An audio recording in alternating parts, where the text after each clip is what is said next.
Alors, Nvidia a encore fait parler avec des nouveaux supercalculateurs de bureau, c'est ça, hein, taillés pour l'intelligence artificielle. Oui, exactement. On entend beaucoup parler d'IA en ce moment, et là, ils visent le bureau, le poste de travail. C'est ça. Et aujourd'hui, on va regarder de plus près deux machines en particulier, le DGX Spark et la DGX Station. Mhm. On a des infos qui viennent d'une vidéo de Business Breeze et le but, c'est de comprendre ce qu'elle propose vraiment, surtout pour les fameux LLM, les grands modèles de langage. Et il y a un point technique crucial apparemment, la bande passante mémoire. C'est ça qui semble être le nerf de la guerre. Tout à fait. Alors, on décortique ça. Commençons par le DGX Spark. Il est présenté comme un petit supercalculateur de bureau pour les LLM. Petit mais costaud sur le papier, basé sur la nouvelle architecture Blackwell des NVIDIA. Oui.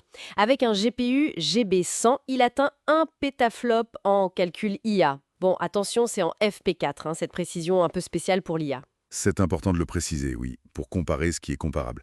Ça accélère certains calculs, mais c'est moins précis que le calcul scientifique classique, disons. Il y a aussi un CPU Grace avec 20 cœurs ARM, pas tout à fait les mêmes que dans leurs gros serveurs apparemment. Non, optimisé différemment. Et puis du stockage SSD, du réseau rapide, ConnectX, le classique pour ce genre de machine, quoi. Et niveau mémoire vive, 128 Go de LPDDR5X. Et c'est de la mémoire unifiée. ah oui, unifié. Ça veut dire que le CPU et le GPU partagent la même mémoire sans avoir besoin de copier les données constamment. C'est plus fluide pour certaines tâches. D'accord. Et le prix, on parle d'environ 3000 $. Ça paraît presque raisonnable pour du NVIDIA Pro. Oui, le prix est assez agressif. Mais la question c'est, est-ce que ces 128 Go, même si c'est beaucoup, suffisent pour générer du texte rapidement avec un gros LLM? Et c'est ça la vraie question. La vitesse de cette mémoire. Exactement. C'est là qu'il faut regarder la bande passante. Pour le Spark, on est à 273 boss. 273 BOPS. C'est beaucoup ou pas? J'ai du mal à me représenter. Pour comparer une carte graphique grand public, comme la RTX 4060 Ti, c'est autour de 288 gigaops. Donc on est dans ces eaux-là. Ah oui, d'accord.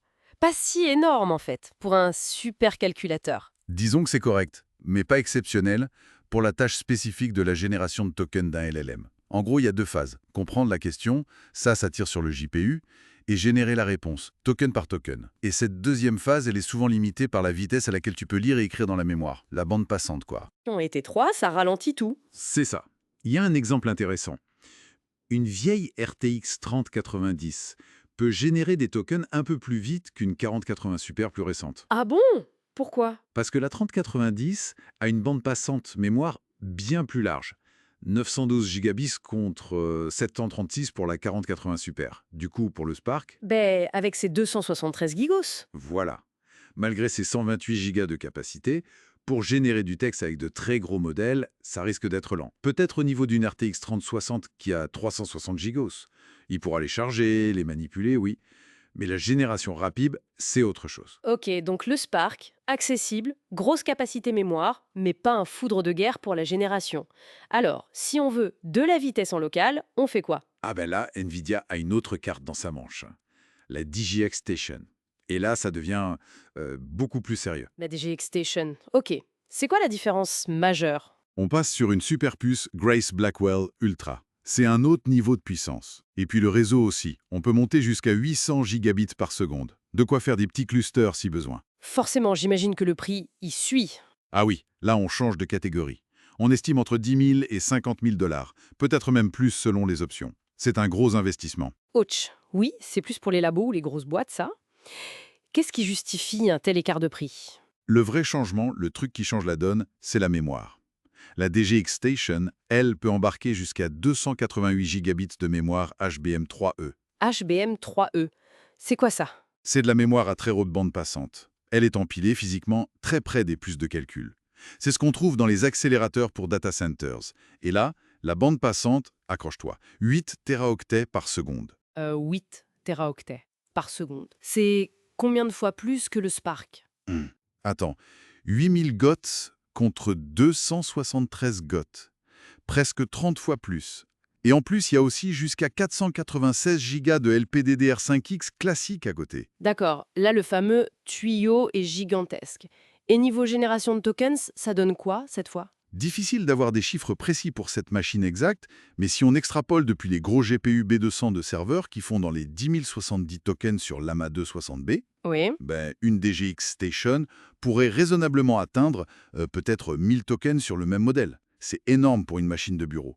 Là, tu peux faire tourner de très gros LLM de manière vraiment fluide, en local. Ok, là c'est une vraie bête, comme on dit.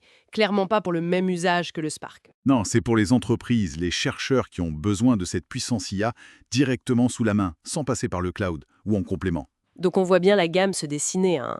Le Spark, on va dire l'entrée de gamme pro à 3K dollars, pour manipuler de gros modèles mais sans vitesse folle. Puis les RTX Pro qu'on connaît. Ensuite la DGX Station, le monstre local entre 10 et 50K dollars. Et après on part sur les serveurs DGX B200 et les systèmes encore plus gros. C'est exactement ça. NVIDIA les voit comme l'ordinateur de l'ère de l'IA. Pour les data scientists, les chercheurs, les développeurs. Et ça passera par les grands constructeurs, HP, Dell, Lenovo. Ils veulent vraiment amener cette puissance au plus près des utilisateurs finaux. Bon, si on résume rapidement, le DGX Spark, c'est intéressant pour sa capacité mémoire et son prix, mais attention à la vitesse de génération limitée par la bande passante. Et la DGX Station, c'est une autre planète niveau prix et performance, grâce à cette mémoire HBM3E ultra rapide. La clé vraiment, c'est cette bande passante mémoire pour la performance réelle des LLM. C'est la leçon à retenir, oui. La capacité, c'est bien, la bande passante, c'est mieux pour la génération. Et ça soulève une question intéressante pour finir, non? Ah oui, laquelle? Avec cette puissance qui arrive sur le bureau, même si la station reste chère pour l'instant, comment ça va transformer les choses? Pas juste la recherche, mais le développement, l'usage d'IA personnalisé, local. Est-ce que ça pourrait devenir une vraie alternative au to-cloud pour certaines entreprises, voire certains particuliers à terme? Bonne question. L'IA locale versus le cloud. Un débat qui ne fait que commencer probablement. C'est clair, un sujet à suivre de très près.